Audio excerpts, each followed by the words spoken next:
2024 के चुनाव का रिजल्ट आया था। मैंने कहा था कि मोहब्बत की कामयाबी नहीं है। जिस तरह तीसरे मर्तबा नरेंद्र मोदी भारत के वजीर आजम बने, ये मोहब्बत की कामयाबी नहीं है, ये नफरत की कामयाबी है। और उसी की बुनियाद पर तीसरी मर्तबा बीजेपी 240 सीट लेकर आई।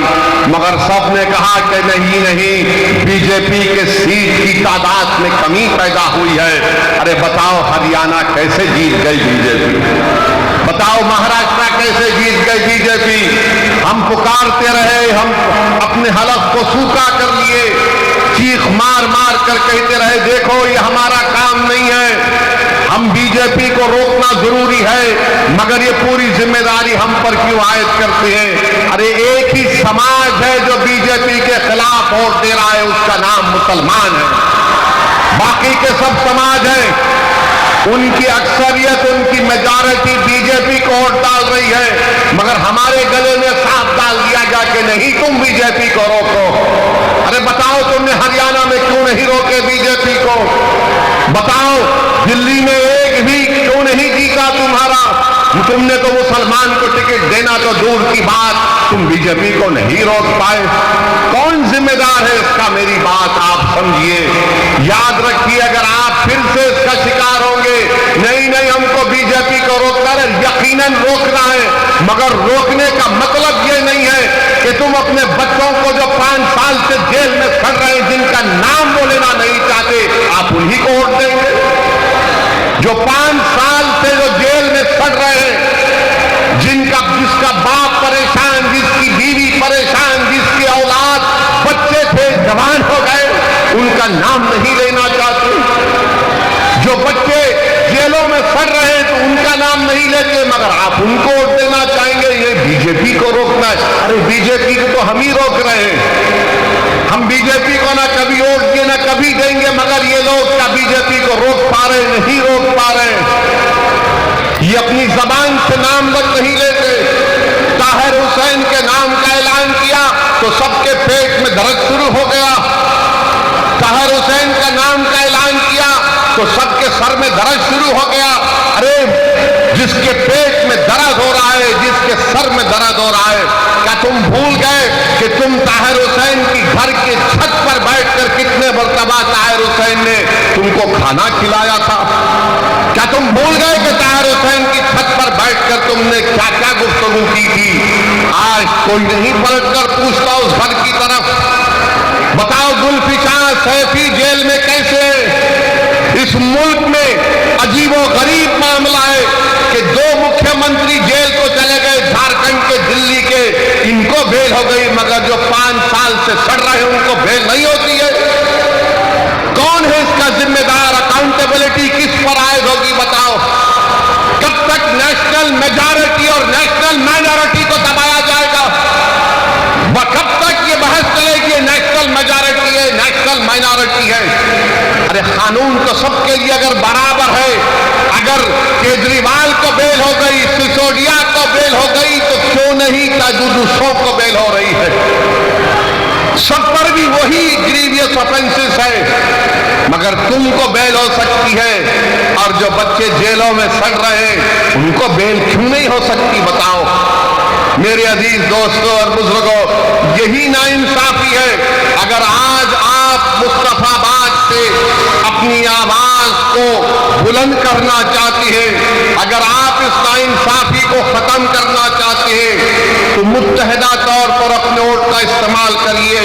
मैं जिम्मेदारी के साथ मुस्तफाबाद में खड़े होकर आप तमाम बुजुर्गों, नौजवानों और हमारी माँ और बहनों से अर्ज करने आया हूं, यहां से अगर आप बीजेपी की कामयाबी को रोकना चाहते हैं तो आपको मजलिस इत्तेहादुल मुस्लिमीन के उम्मीदवार के हक में मुत्तहिदा अपने वोट का इस्तेमाल करना पड़ेगा।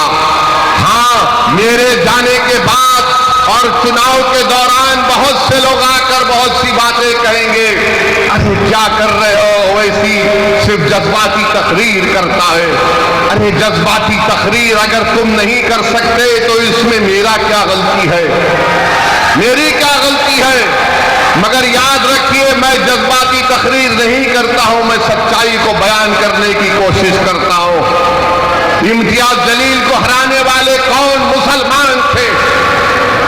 इम्तियाज जलील को हराने वाले मुसलमान थे औरंगाबाद में।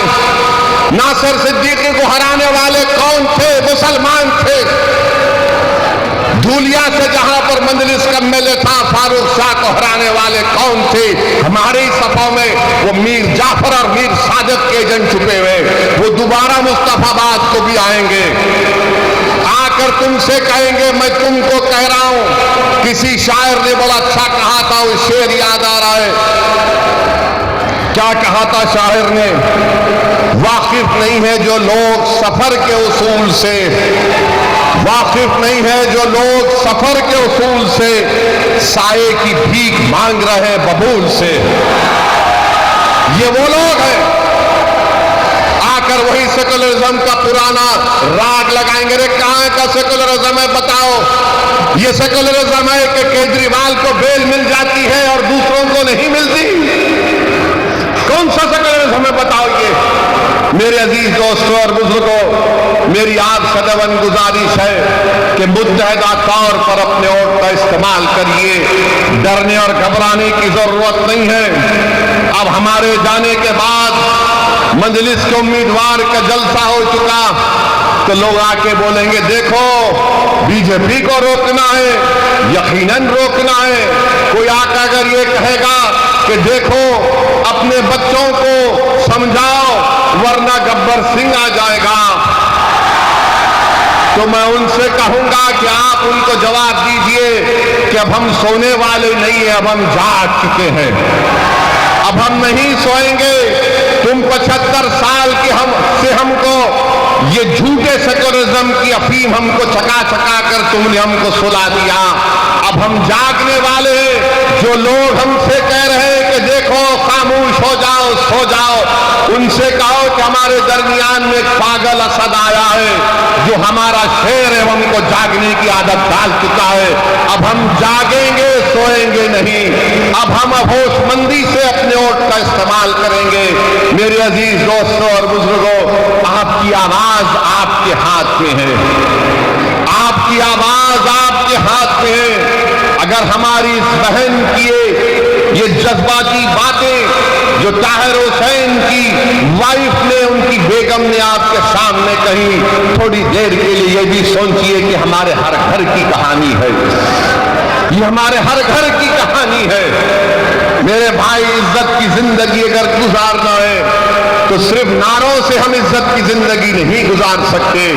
अगर हम मुस्तफाबाद में सफाई का इंतजाम चाहते हैं, मुस्तफाबाद में वो ब्रिज रोड की ट्रैफिक जहां पर उसका मसला हल करना चाहते हैं, हम अच्छा पीने का पानी हासिल करना चाहते हैं, हम स्कूल चाहते हैं, कॉलेज चाहते हैं, तो सिर्फ नारों से नहीं होगा। तुमको अपनी आवाज को भिजाना पड़ेगा, दिल्ली के विधानसभा में लड़ना पड़ेगा तुमको, और उसके लिए आपको एक वोट का सही इस्तेमाल जब आप करेंगे तभी आपको कामयाबी मिलेगी। वरना सिर्फ हम वोट डालने वाले बनकर रह गए, हम वोट लेने वाले नहीं बन सके। वोट हासिल करो, और कैसे हासिल करेंगे? जब आप मजलिस के हक में अपने वोट का इस्तेमाल करेंगे। लोग बहुत सी बातें करेंगे, ये नहीं होने वाला है, ये फुला होने का ऐसा होगा। मेरे अजीज दोस्तों और बुजुर्गों, क्या क्या आपने देखा? मुझे यहां पर यह बताया गया, बल्कि सच्चाई है, दिल्ली में वो फसाद हुआ, 2022 का प्रोग्राम हुआ। यहां का मुख्यमंत्री अगर मरने वालों को 1 करोड़ देता है, गवर्नमेंट की नौकरी देता है, तो दूसरे भी तो मरे। उनको क्यों नहीं दिया तुमने गवर्नमेंट की नौकरी और पैसे? अरे तुम फिरका परस्त हो केजरीवाल, भारत में तुमसे बड़ा कोई फिरका परस्त नहीं हो सकता है। नरेंद्र मोदी का अगर कोई हकीकी भाई है, नरेंद्र मोदी का अगर कोई हकीकी भाई है तो उसका नाम केजरीवाल है, याद रखो आप। सिक्के के 2 रुख हैं ये, सिक्के के 2 रुख हैं ये। अरे फसाद में सब मरे, मरने वाले मासूम थे, तो तुम सबको देना था गवर्नमेंट की नौकरी और एक्स ग्रेशिया, मगर नहीं दिए, नहीं दिए।